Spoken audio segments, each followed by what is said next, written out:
You know what happened to the country ng pandemic?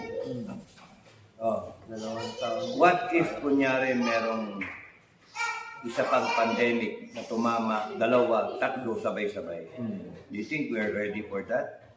Ay, yung ngayon? Ay, Kaya nga, yung mga pinuno natin and whoever man ang uupo, make sure na you are thinking in biblical terms. Hindi biro-biro yung mga nakasulat sa Revelation at yung sinabi nila Mark, Luke, at saka sino isa?